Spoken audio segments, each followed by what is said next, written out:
What we're going to look at is what is it and how to access it. So that's one of the things we're going to be able to do, is to sort of get an understanding of what this is actually for and how you can get hold of it. We're going to use it for digital content generation.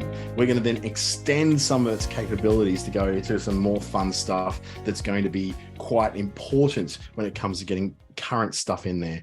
We're going to look at some of the limitations and the issues and how we can overcome those, including things like plagiarism and your content ending up being like everybody else's content. So there's some ways and some methods for us to make that not happen. So I really want you to get the best possible thing you can get out of here.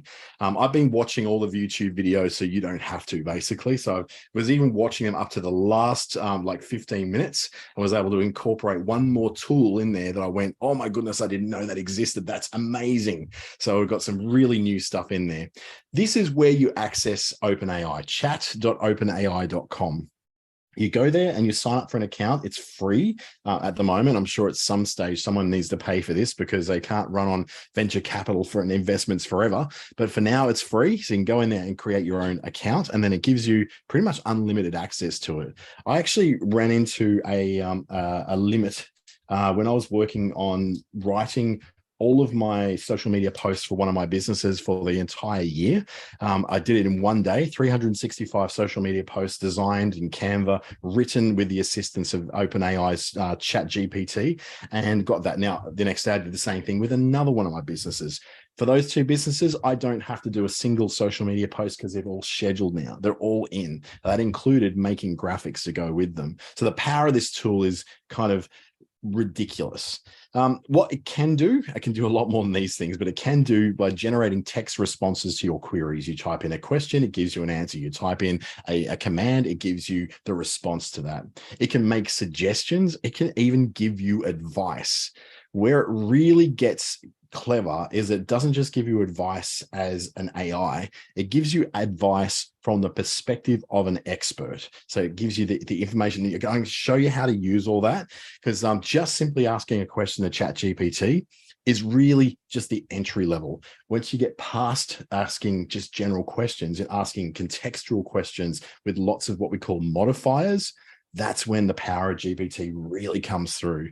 We can look at generating calculations. You can formulas like Excel formulas. You want to know an Excel formula, how to make this, do this, and output that, it'll give you the Excel formula.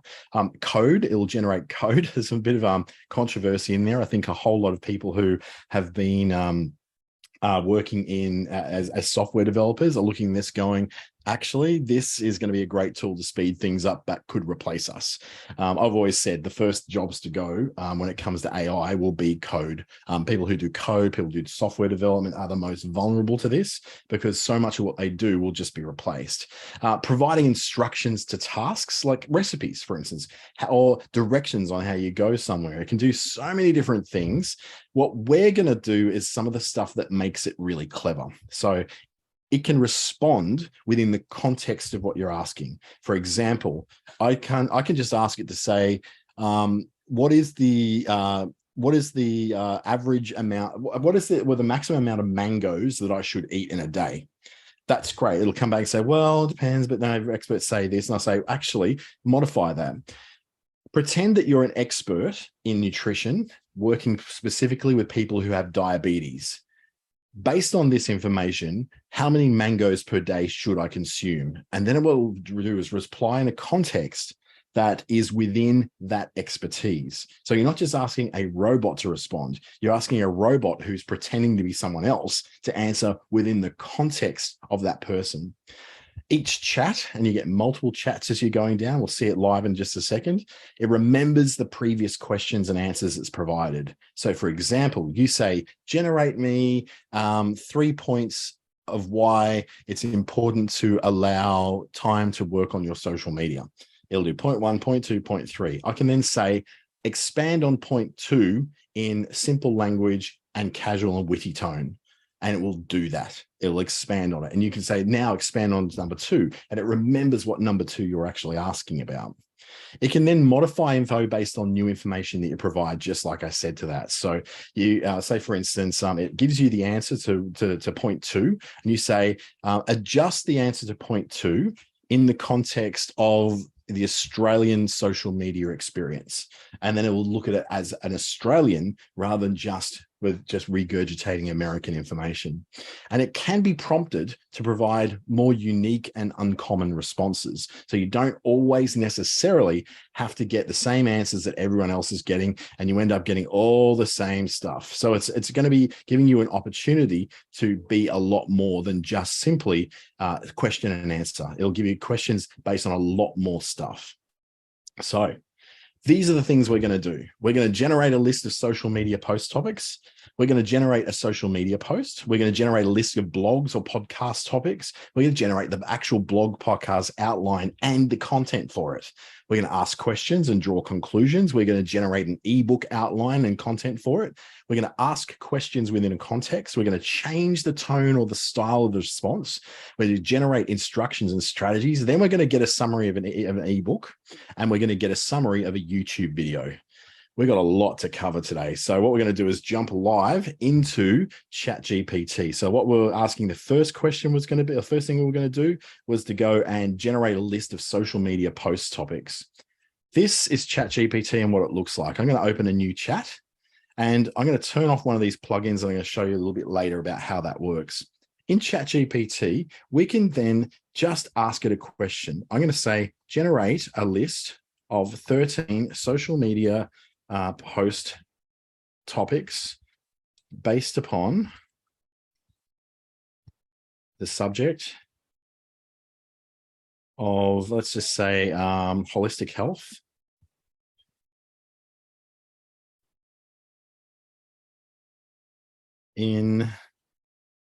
Use a calm, soothing tone with friendly and easily understood language.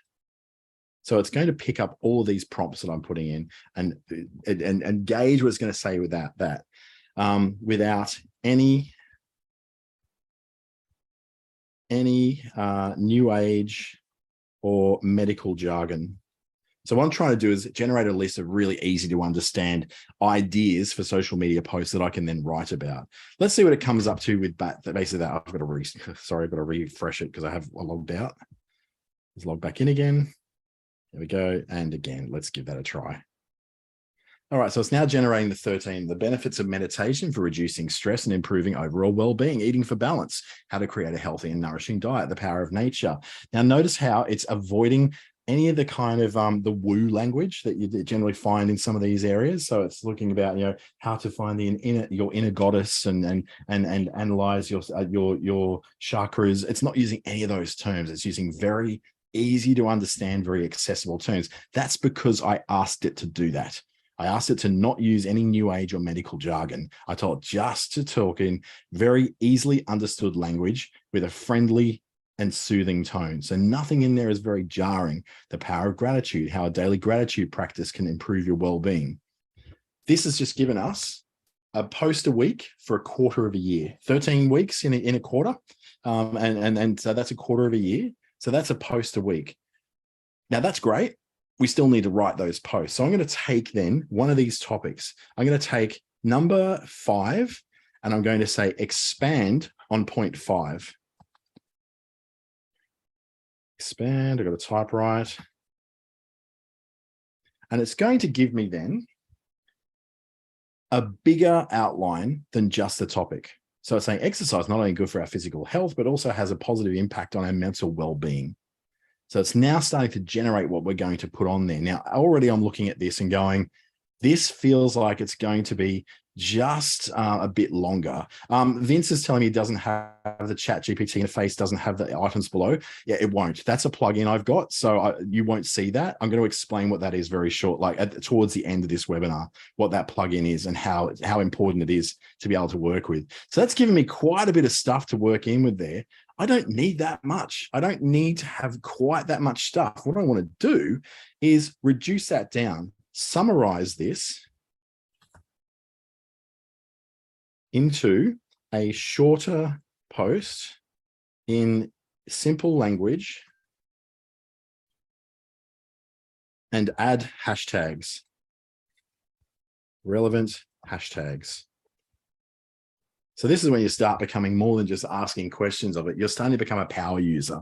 Now, I'm not going in here with the experience of knowing what a whole lot of these prompts are meant to be. I'm just being a human and just saying, I need to summarize this. I need it to be shorter. And I want simple language and I want really relevant hashtags for it. Let's see what it does for us.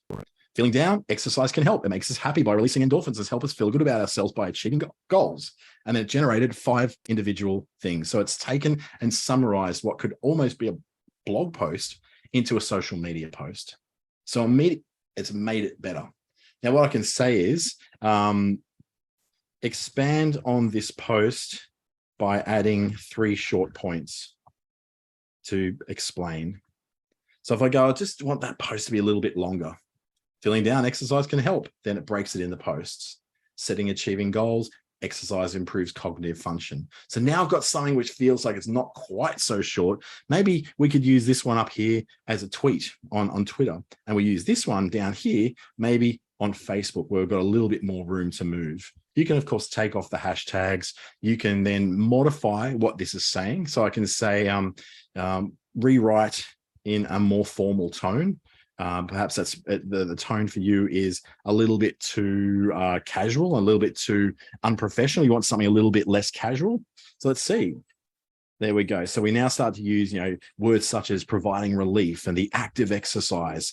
It's using much more formal language to do the same kind of thing. So each time you generate something, you can ask it to make a change and to do something more with that, or take it and take something back that's a little bit less. There's your basics of trying to do some kind of social media post. Our next thing we're looking at doing is, we generated our social media post. We want to generate a list of blog or podcast topics. So let's pop back into our system and see what we can do. It's got to work around the little Zoom thing there. What I'm going to do now, I'm going to, over on the left, start a new chat, because I don't want any of the learning that it's got from this chat to infect what I'm doing in this new topic. So this new chat is going to be a new question, and that question is going to be generate a list of 10 podcast topics based on the subject of, and I'm going to pick another one now, handcrafted furniture. So I don't know what anyone's doing in their business, but I'm just going to take some guesses at some that might be relevant. So the subject of handcrafted furniture, pretend that you are the host and that you have a laconic and slang-based use of English like an Australian. And now we're getting right into the context. So what I want to do, be witty and casual. So what I'm trying to do is get some fun sounding topics, so they're not just all just plain and boring. So let's see what it comes up with. DIY your bag to a badass barnwood table. The art of handcrafting your own rocking chair. Why reclaim wood is the SHIT. Building a bench out of reclaimed pallets like a boss. So it's being so much more human in here, rather than you just going, why a handcrafted wooden toy chest beats IKEA any day. What that normally would be is how to make a handcrafted wooden toy chest. So this could be a topic we'd go. What I'll now do is I'm going to take one of those topics. Let's just say the handcrafted wooden toy chest. I'm going to say turn point 10 into a podcast episode outline. And it's what's going to do is give me the layout for all this. So if I'm going to go and have a podcast, this is planning my podcast episode. And it's telling me how to move through a compelling podcast in what the traditional way would be of hosting a podcast of this kind of thing. Segment 1, segment 2, greeting your listeners and saying why it's good to do this instead of going to IKEA. Number 3, the value of the handcrafted wooden toy chest. It goes into so much detail in here, and it's also inheriting the ideas that it came up with in that big list and the kind of language it is. So for this outline, it doesn't need to be colloquial. It doesn't need to be full of slang, because it's giving you an outline. You can then go into that and go, okay, in segment 1, I might go in here and say, well, I don't really know the answer about the distinction between furniture made by hand and furniture that's manufactured in a factory. So I've copied that. I'm going to paste it in here, and I'm going to say, expand on this topic. And then in quotes. And now what's going to do is take that piece and give me more information. And it's giving me basically something of a script. I could turn that into a script.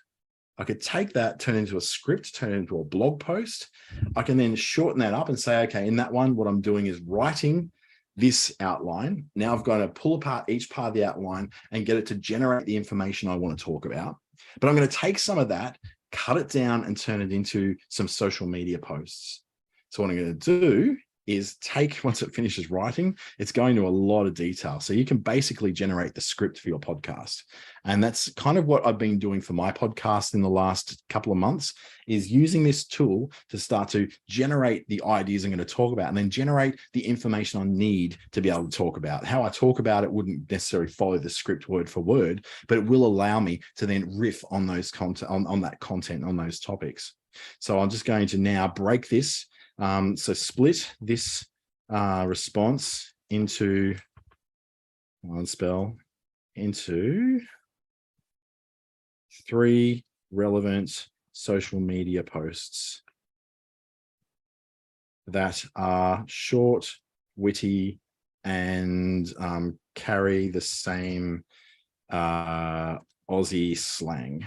Not that it's really doing much Aussie slang, it's more like American slang, but that's all right. It's AI, it's not a person.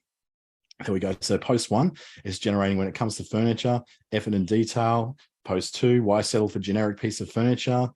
Post 3, factory made furniture. Nah, mate, give me it. There we go. Now it's starting to get Aussie. Nah, mate, give me a piece of made by hand with character and soul. It's just generated for you 3 tweets, 3 very short social media posts based upon the stuff you've already told it to generate. Because that's the big feature of ChatGPT. It remembers what you've just been saying. So as you're moving through each chat, it has the context of all the things you've already asked. I can then go and start to talk about point 2. So expand on point 2. Now, it's going to go back to, hopefully, the original point 2. So original, actually it's taken point 2 from its most recent one. So here you go. So it's taking for point 2 from post 2 here. So it's expanding on that. So it's writing something that's sort of leaning towards a blog post. It's got a couple of questions on here. Jan's off. Christy, with this recording, yes, it will be available after the session. So yes, you will have a recording, and it will be also posted on YouTube, both on my channel at Dante, so youtube.com/@Dante St. James and youtube.com/@Business Station. But you'll also be sent to the recording once they can compile that at the head office in Perth. So it'll give us a chance to really, really explore these topics a little bit more. So that's giving us an idea of how we generated a list of blog or podcast topics. So podcasts and blogs, very, very similar. We've generated the blog blog podcast outline and content. Slow down, buddy. Getting too excited. Now what we're going to do is ask some questions and get it to draw conclusions. Now, this is a bit of an advanced thing to do in here, but bear with me. It's going to be quite interesting because it's going to help you to write some more unique things that you might want to write when you're in your online content, or in your sales pitches, or in your presentations you're doing to clients. So what I'm going to say here is, what is the tallest, what is the most common hardwood available in Australia? So it's telling me the most common hardwood available is the eucalyptus, especially the Eucalyptus regnans, which is known as the mountain ash, which is also the world, just so you know that, after the California redwood, or the sequoia. So I'm going to then go, okay, what is the most, who produces the most hardwood furniture? Come on. In the world. So I've asked 2 completely, relatively disconnected things. So China's the largest producer of hardwood furniture in the world. So what I'm doing here is now going to say, I'm going to link these two things together based on the last two responses. What do you see as a limitation in Australia, and how can this be corrected? So it's taking the first piece of information that the most common hardwood available in Australia is the mountain ash. Then the second piece of information that most large producer of hardwood furniture in the world is Chinese. Let's see what it's going to do when I draw those together. So one limitation is the limited availability of hardwood, specifically the mountain ash, as compared to China. This limits the scale of hardware furniture industry in Australia and makes it difficult for Australian manufacturers to compete with Chinese manufacturers on price. To correct this, Australia could focus on increasing the sustainable management and cultivation of that tree so that hardwood resources are more readily available to the furniture industry. This is now starting to draw conclusions based on two unrelated things that I've drawn together. So in a more classic way, let's pretend that, for instance, you are working as let's just say a web designer. There's got to be one on here somewhere on this call with all of you that are on here. So let's just go, what is the average salary of a web designer in Australia? So it's saying the average salary web designer can vary a number of factors. It's around $59,000 a year, but it can range from 40 to 85. Entry-level web designers will earn less, blah, blah, blah, blah, blah. So we know what the average salary of a web designer in Australia. What I'm going to say now is, what are the extra skills that web design, what are the extra services that are often supplied by web design agencies? And it'll give me then an answer based on that. So beyond just building and developing, they might do search engine optimization. They may do web hosting. They may do domain sales. There'll be a whole lot of things in here. So what I'm going to do now is, based on these two responses, you're starting to see where I'm going with this, and I'll explain where you might use this in a second. Based on these two responses, what can a web designer, an entry-level web designer do to increase their revenue?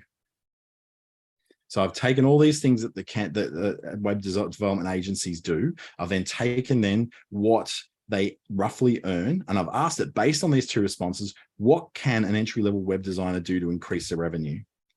So an entry-level web designer can do several things, develop a niche. So it's now starting to go, okay, now we know what you're looking for. We're looking at all these skills. Search engine optimization, e-commerce, mobile optimization were mentioned in that second response. So it's saying, well, it's obvious if the web design agencies are doing these things and you're an entry-level web designer, if you want to get more money, you need to learn more of these skills so you can then become more specialized in more technical things than just simply building the website. So it's starting to now draw comparisons and conclusions between the two things it did. It basically just wrote the guts of a blog post, which I might call how entry-level web designers can make more money. And what I'll do is take each one of these points and expand them. So I'll go expand point 1, and it'll expand point 1 now. So developing a niche, and give me a couple of paragraphs of content based upon just point 1. So I then continue to go on through there, and I'll go expand point 2, expand point 3. At the end of it, I'll go give me an introduction to this article and generate a witty, compelling article with a strong call to action. So let's just see how that looks. Generate an introduction to this article based upon the last, sorry, how many ago was it? It was based upon the set 2. Actually, it should just do it so generate an introduction to this article. So it's going to say, Web design is a rapidly growing field that offers a wide range of career opportunities for those who are interested in the intersection of technology and design. It's now creating the introductory paragraph for this whole thing. I can take this introductory paragraph, then immediately then start to go into the first expanded area, which is developing a niche. And I'll continue on all those things, writing quite a long blog post. And at the end, I say, generate a conclusion to this article that is witty, maybe a little bit ironic, and has a strong call to action to call us to discuss in more detail. There we go. So in conclusion, building a successful career as an entry-level web designer requires a combination of specialized skills. It's now going through just basically recapping what you've just gone through in the whole article. And it's saying it in a quite like a, don't worry, you don't have to go it alone. We're here to help. So if you're ready to take your web design career to the next level, don't hesitate to give us a call. It's now got a strong call to action, and it's going to give us sort of like that talk of, don't be shy, don't be afraid to go there, don't hesitate, don't worry. It's got lots of reassurance in there. So it's a nicely written thing. Just popping into these, let's see who's writing stuff. Did you use OpenAI to generate the list of topics for this session? Very good question, Henry, but no, I did not. Angela, how can we be sure the information is correct? I've got that coming up soon. Willem, I'm pretty sure the website says that some of the responses are not fact-checked. That's absolutely correct. They're not. That's one of the weaknesses. I've got a way around that shortly. And Colin asking, it's best used to help you put structure into stuff you already know, but it needs to be fact-checked. Absolutely right. This is one of the great points about OpenAI. You need to fact check it. It's not going to fact check itself. I've got a tool that's going to do that for you in just a second. So we're now going to generate an ebook outline and content.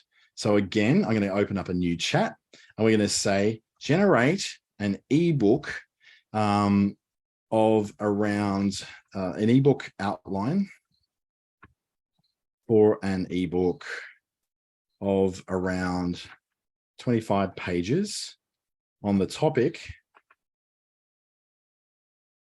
of aromatherapy and its benefits for everyday well-being. The language, pretend that you are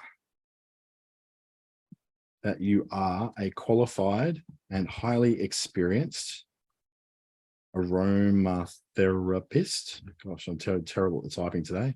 Aromatherapist. My Mavis Beacon days are well behind me. And I'm going to go break into 3 main sections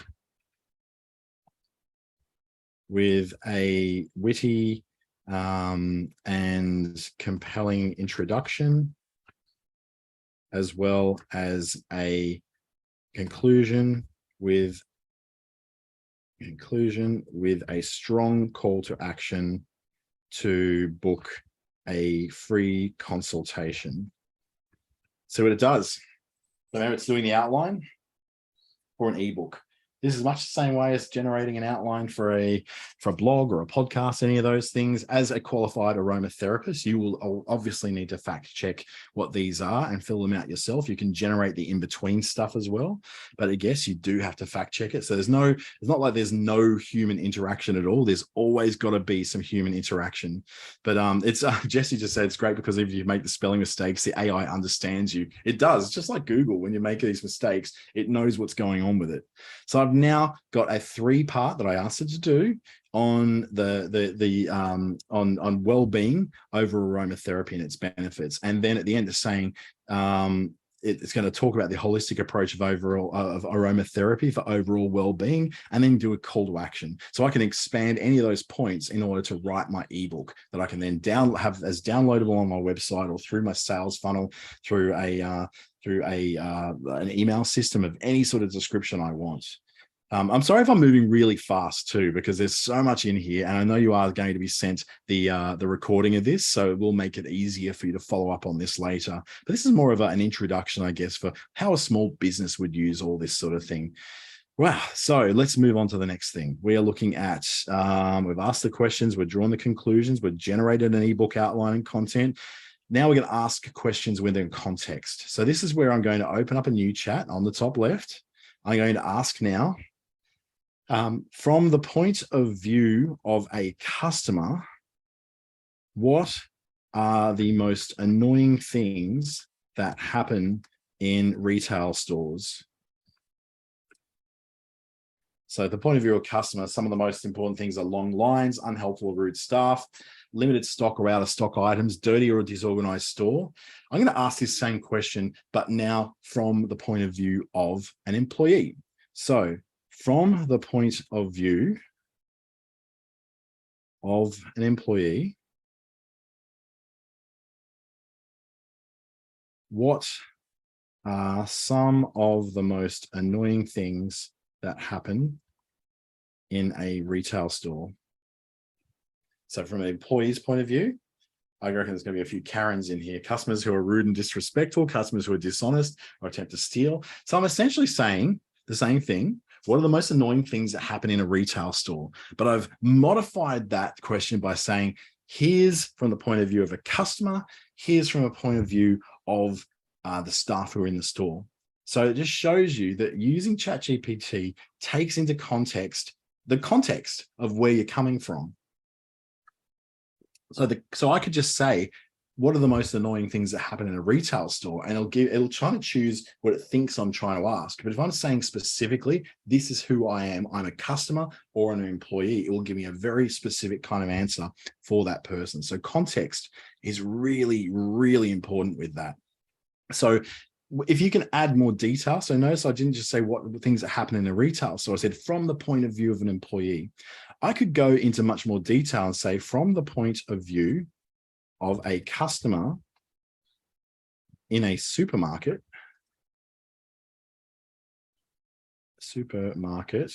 what are the most annoying things that happen whilst shopping? And it will give me very specific things about people in a supermarket, which some of them will be the same: long lines, slow service, crowded, disorganized store, limited stock, difficult finding the dirty and messy store, being pressured to buy additional products or service. So it's gone and pulled all these out. Now, what you could do is if you're writing a blog or something about this, you could then take each one of those points and expand them out into something that talks about that point much more thoroughly. Wow, we're covering a lot. It's going to be awesome. So we've asked the questions within the context. Now we're going to change the tone or style of response. So we're going to start off with a very, very simple question of ChatGPT. We're going to ask it and say, generate a story about a little girl who painted a picture on a brick wall in Sydney and was arrested by the police from the perspective of the girl's mother. So it's going to write me a little story. Once upon a time, a little girl called named Sophie spent hours in a room creating. So it's going to write me this story. Now, I'm writing this from the perspective of the mother. So it's going to be obviously biased towards the little girl rather than the police who are arresting her.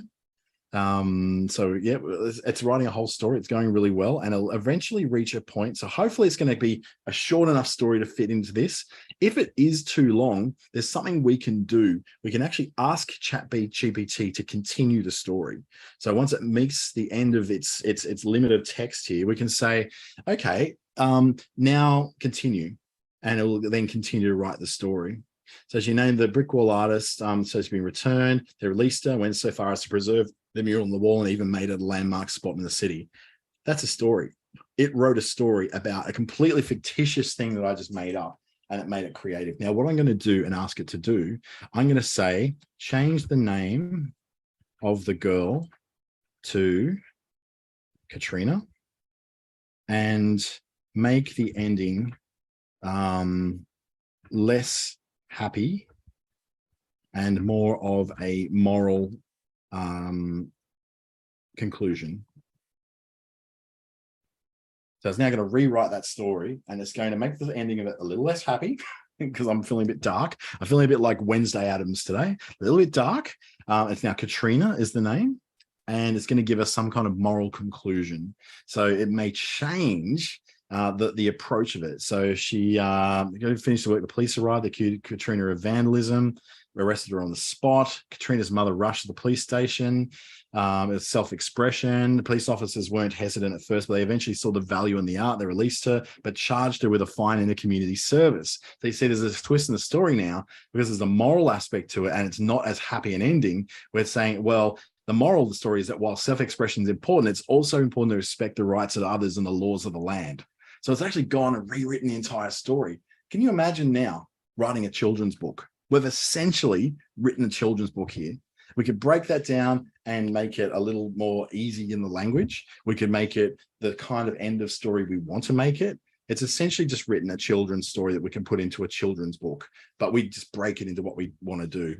Now, adding on to this, that you can also then take this story and then create all the artwork for it in another AI systems such as Mid-Journey or perhaps DALL-E or Stable Diffusion. That's where you can start to go, okay, people are starting to get worried about the creation of stories now because these things are starting to draw things for themselves based upon the prompts we're putting in. So I've done a story and we've then changed the output of that story based upon a couple of extra things we decided to put in. So we've changed the tone or the style of response by changing the input we put in there. Another thing we can do is also generate instructions and strategies. Now, this instructions and strategies, and I'll come back to you, Narita, in just a second to answer that question. We can say an instruction or strategy could be something like, give me an audience growth strategy. Oh, come on, growth strategy on Instagram based upon low cost, highly effective, and uncommon techniques. So we ask it to generate a strategy to do something. How can I grow my Instagram audience, but I don't want to get the same advice that everyone else is getting? So it's saying, well, yeah, use the hashtag, the location tag, collaborate with influencers. Yeah. Instagram challenges. Yeah, maybe. Instagram provides to stories to provide the behind the scenes, run Instagram ads, not really low cost anymore, engage with the community. This is where it starts to create a consistent aesthetic, use analytics to track your performance. So it's not looking at all necessarily uncommon responses, but some of them are like Instagram TV doesn't exist anymore, but by 2021 it did. Leveraging Instagram Live is another way you could do it. So this is why one of our limitations are starting to come in. Saying Instagram TV doesn't exist anymore and hasn't existed since late 2021. But at the time of the import of the data that this is drawing from, but bear in mind, this is not drawing information from Google. It's drawing information from about 7 billion different data points that's been able to bring into a database that it's getting this information from. We can get around that, and I'm just going to show you very shortly how that works. In the terms of the yes, thanks, Willem. Thanks, Andrew, for repeating those graphic tools.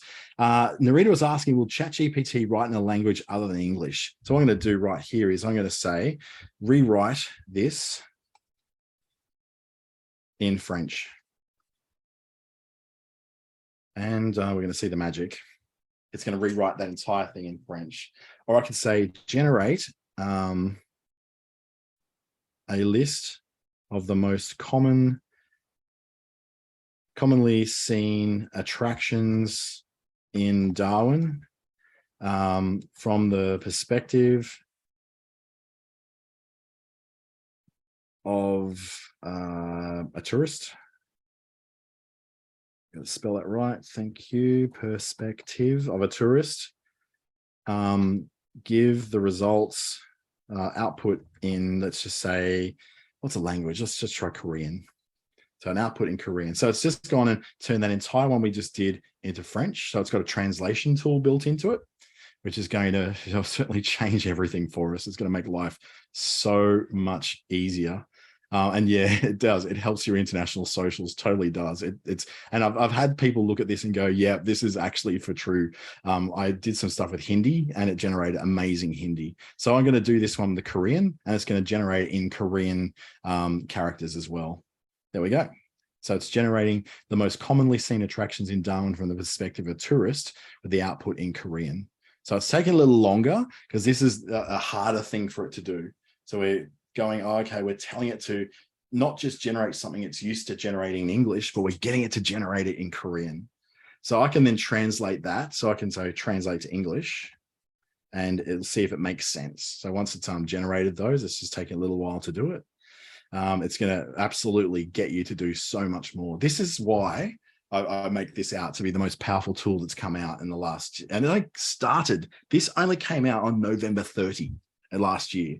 So we're just starting to see the beginning of it. And from this point forward, from November 30 onwards, it's got a 3-year development pathway, which means it's going to keep growing and keep testing until we see what the actual end game of this is. But it's got a whole ethics board behind it. Elon Musk was involved. He's not involved anymore. Microsoft has been putting a lot of investment into this, as has Google. So the repercussions of Microsoft and Google being involved in it will be very interesting to see. I'm just going to pop over here and see what our next things are. So our strategies, summary of a book, we're kind of done that. But what I'm going to do is this is going to be a really good test of what its limited knowledge is going to be. So I'm just going to stop generating that one for now. I'm going to open up a new chat and I'm going to ask ChatGPT, generate a summary of the book Spare by Prince Harry. I know we're all sick of hearing about it. It's not like news.com.au has anything else to report on at the moment but Prince Harry. So look, it's just said, I'm sorry, there's no book called Spare by Prince Harry that I'm aware of. So they give me a bit of information of who he is, but they don't have this. Now I'm going to flip a little switch. I've got a little thing that's called, and I'm going to go through to here. If you've got no data after 2021, there's this thing called Web ChatGPT, which is a plug-in to Google Chrome. So it's a plug-in to your Chrome browser that gives ChatGPT more functionality. And Web ChatGPT goes into ChatGPT and adds this information down the bottom. Search on the web, 3 results anytime for within Australia. So I can have the search results within a context of a particular country. It's going to use Google to find out a bit more about this. So what I'm going to do now, I'm going to search on that. I'm going to regenerate that question I just asked and see what it does with the context of now being able to access Google. Let's see what it does. So first thing it does, it finds 3 current and recent sources of what I've just asked. And now it starts to put together a summary. So it appears that Spare is a hypothetical memoir by Prince Harry that's not been officially announced or released. Well, it has been. It's not available for purchase. Unclear if Prince Harry is available for purchase. So it's giving us some stuff. So assume that the book has been released. And so what it's going to do, assume the book's been released, provide on the website, seems the word released is commonly used. That's when I need to actually turn it off. So that's the little thing I keep forgetting to do. So if I go stop generating, generate a summary of the contents of the book Spare by Prince Harry. It's interesting because it gave me a very different response earlier on. So if I search on the web, I'm going to find those. It's going to go, okay, in people's exclusive excerpts. So it's actually picking up a bit more. So it's saying pretty much the same kind of thing. It's saying it's not been officially announced or released. What I'm going to do now is turn off the web search, and I'm going to ask it to then change all this around to assume that it has been released. But it's actually gone ahead and it's provided what is basically a summary of the book anyway. It's reported of intimate details about his life in and out of the royal family, and to be nothing short of explosive. It's about an emotional moment Prince Harry recounts they drove through the same Paris tunnel where his mother died. So it's actually given us a summary of the book. I can now also go further and say, well, how about summarizing some other books? So I'm going to search on the word and I go, give me a summary of the book. I think it's called Brave by Brené Brown. Oh, so it's completely respelled her name, but let's see. I spelled it all wrong. There's a hypothetical book, so it's completely got that wrong. So got to find out what her book is. Brené Brown books. The one I want is Daring Greatly is actually the one I wanted. Daring Greatly. I even have this book. I don't know why I forgot about it. So summarize the book Daring Greatly by Brene Brown. And so okay, it wants me to ask less questions. It's telling me I'm doing too much. So if I open up a new chat, give me a summary of the book. This is where things get a little buggy. Daring Greatly by Brene Brown. There we go. It's going to be better. And then we get that little bit of it gives you basically a summary so that before you go and buy this book, you can decide whether it's for you by seeing if that's a really good thing.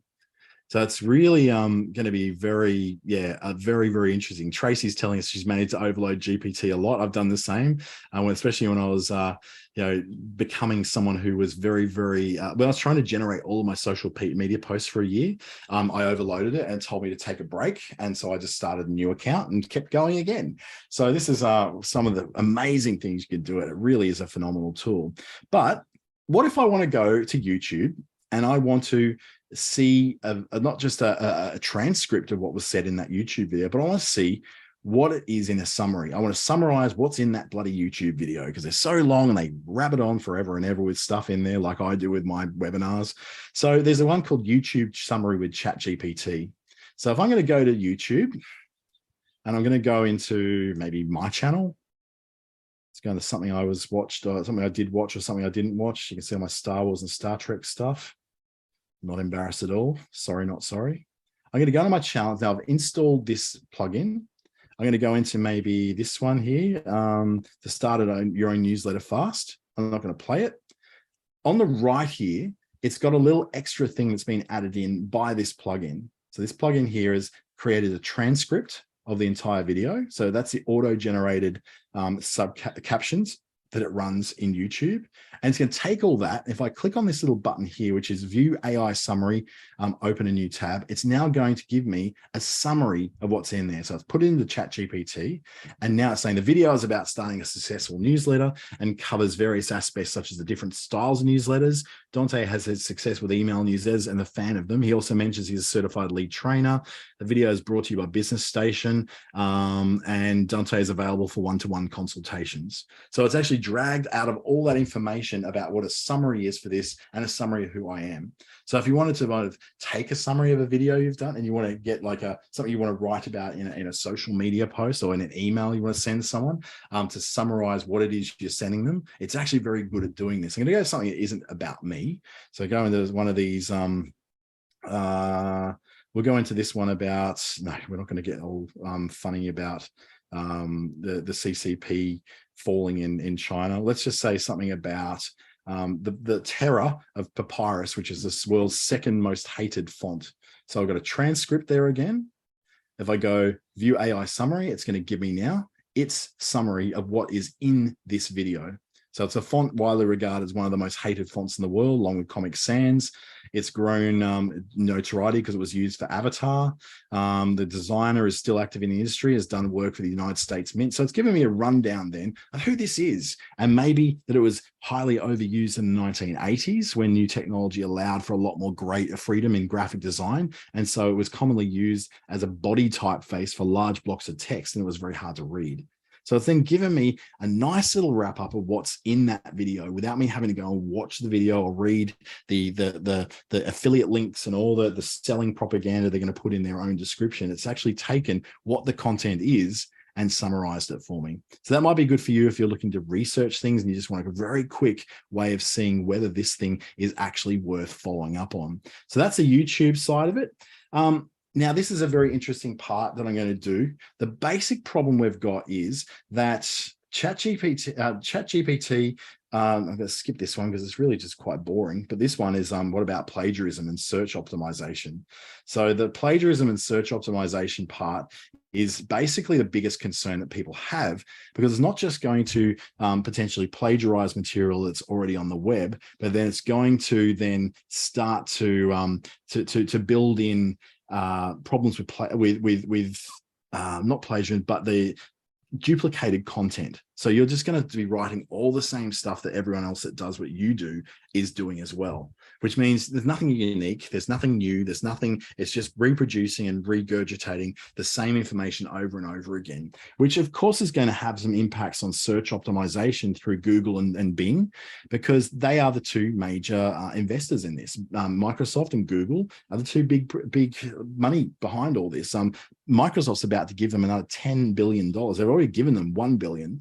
They're about to give them another $10 billion to keep this thing going, because they see it to be the way that Microsoft's going to be able to catch up and overtake Google when it comes to web search. And based upon what we've done just today, you can see why they might be a little bit worried.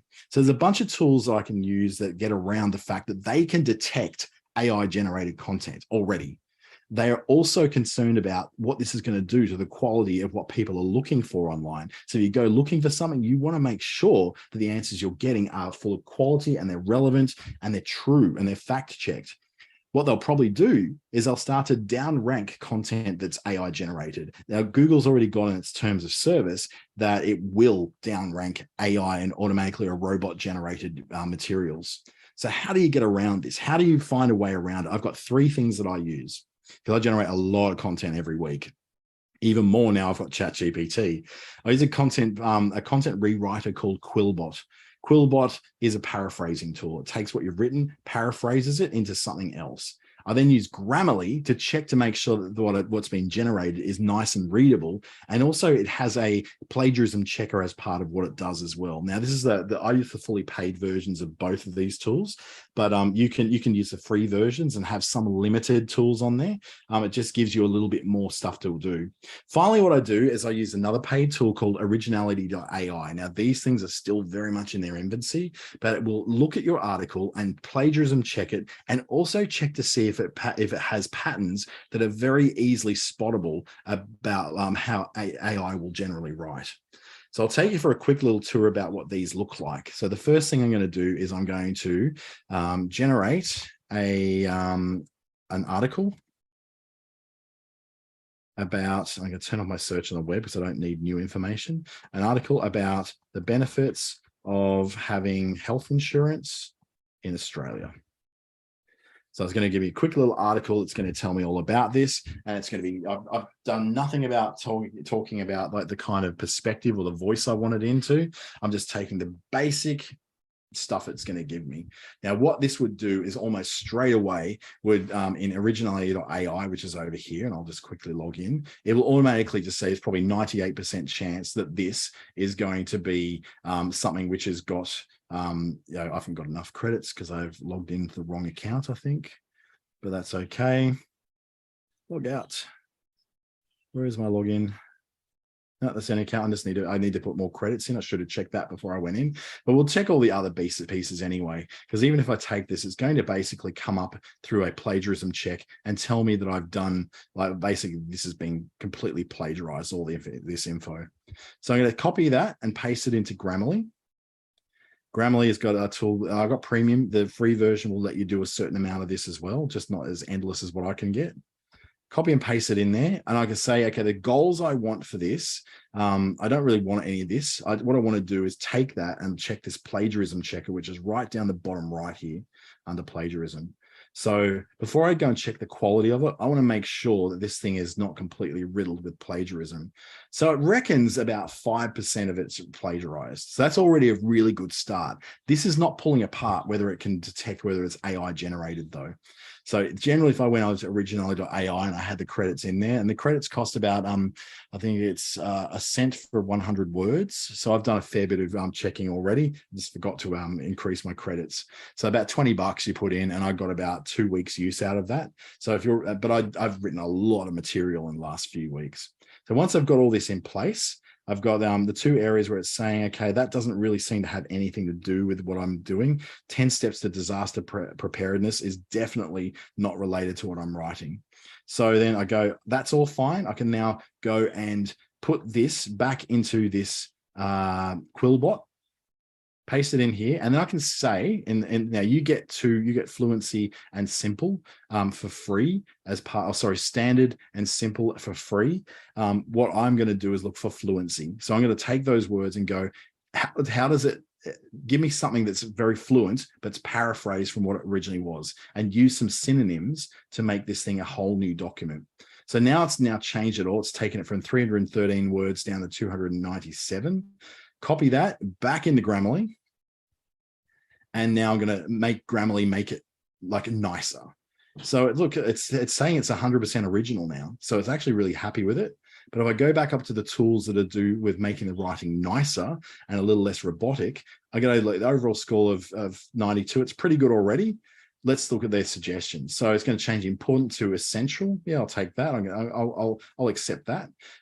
Emergency situations. So it's what will be critical in emergency situations. They've already talked about emergency situations. So I'll say emergencies instead to make it just flow nicer. The word may not provide.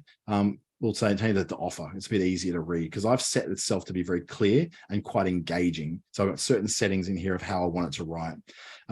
Remove the redundancy of own. It doesn't need that word. Another advantage, this. It's saying it doesn't know what this is referring to. So another advantage of having self-insurance is the freedom to select your doctor or specialist. So I can say choosing your own practitioner is especially beneficial. So I've now removed that. For people who have chronic conditions, choosing your own practitioner. So I'm going to take that, choosing your own practitioner. It's also picked up my incorrect spelling. And then for people who have chronic conditions, so I'm going to change that wording to people with chronic conditions. So it's making the reading of it a lot more smooth and a lot less jargonish. And so it's got so many filler words in here. AI does put in a lot of filler words. We're going to rewrite that for clarity and then remove the redundancy of your own doctor and just say your doctor. So now it's written something and it's completely plagiarism free. And I can feel like that's going to be a little less likely to be picked up as being AI generated content. So I've got a couple of questions in there. Detect GPT is another one that tells you, yeah, that's right, Tracy. It's another great one. The longer the content, the better chance. That's how it works with originality.ai as well. Have I had experience with OpenAI's paid versions, such as the Vinci language ones? I've used the paid things like Writesonic and Jasper, which use the API of ChatGPT, and it ties it into their own, and it also then searches the web, so it's not quite so clunky. So if I go to, say, Writesonic, which is one of the tools I use, and move some of this out of the way so I can see what I'm doing on my little screen here, verify I'm human, logging into my Writesonic account, nearly there. It's going to go a little long. Sorry about this if it's going to go a little over time. So sign in with the password. And we're into my Writesonic account. They use a thing called ChatSonic, which is the ChatGPT ported into their tool. So this is one of the original AI writing tools. I'm going to use, I've got 23,000 good words I can use in ChatSonic. So I'm going to go ChatSonic, same kind of look at it. So it's going to say, okay, what can I do? Include the latest Google data. Yep. Give me a summary of the new Prince Harry book. So let's see what it gives us. So it should give us actually a better response because it's giving very current information. So there, it actually knows exactly what we're talking about. So it uses the abilities of ChatGPT, but in this paid service that I use, it's actually able to take much more recent information and goes, oh, I know what you're talking about. I can give you that summary. So it was a lot less clunky than what it is in the original ChatGPT, simply because ChatGPT only uses data up to 2021. So it's a little bit less limited when I go into things like these. You can edit the content. So Julie's just asking, can you edit the content slightly yourself to avoid the AI flag? Absolutely, yes, you can. You can do that. Can you add the search to the web app down the bottom? I don't quite know what you mean there because it's already, how can you add it? Oh, so what it is, it's a Google Chrome plugin. So that Google Chrome plugin, not this one, not this one, not this one, definitely not these ones or this one. It is this one here, Web Chat GPT. So if you go looking for that one, you'll find that online and be able to see that you can add that to your Google Chrome browser. At the moment, I think it's only Google Chrome at the moment that does it. So that gives you a little bit more information in there. Tracy, I'm just going to quickly add you in to give what you think is one of the things that you would see as being a very important thing to remember when you're using ChatGPT as a tool in what you're doing online. You should be on there. Hey, Dante. The thing for me is the quality of the output is as good as the quality of the input. Yep. So Absolutely. the clearer instructions you can give it, and remember it speaks in natural language now. So talk to it like you're talking to me or to Dante or to whoever. And if you speak to it like that, the quality that you input is going to give you better quality output. That's absolutely true. So be natural language. It's called a natural language processor for a reason, because it works on the natural ways of speaking. So it's really good. Thanks for that, Trace. I really appreciate it. I should have brought you in a little bit earlier. ChatGPT is great for generating outlines. It will plagiarize and sometimes give some wrong info. It's limited in its data up to 2021, but you can expand it by using those plugins like the Web Chat GPT and the one that also allows you to expand. There's another one called Google Chat GPT, which you plug into Google through your Chrome browser and will allow you to actually have Chat GPT generated answers to questions you put into Google as well. So it's going to be a really interesting thing. So Web Chat GPT is a Chrome extension. You probably need to go, if you just look for it on Google, basically, it'll be in there, but it's not one that's built into Chrome. You need to go and install it in there. So hopefully that's something you can actually find. Let me just quickly come out of here and I'll be able to find it for you. So I just look for Web Chat GPT Chrome and it'll come up Web Chat GPT. And then you can add that to your browser. I've got it in there, so remove. Yours would have add to Chrome. So you'll be able to add it in from there.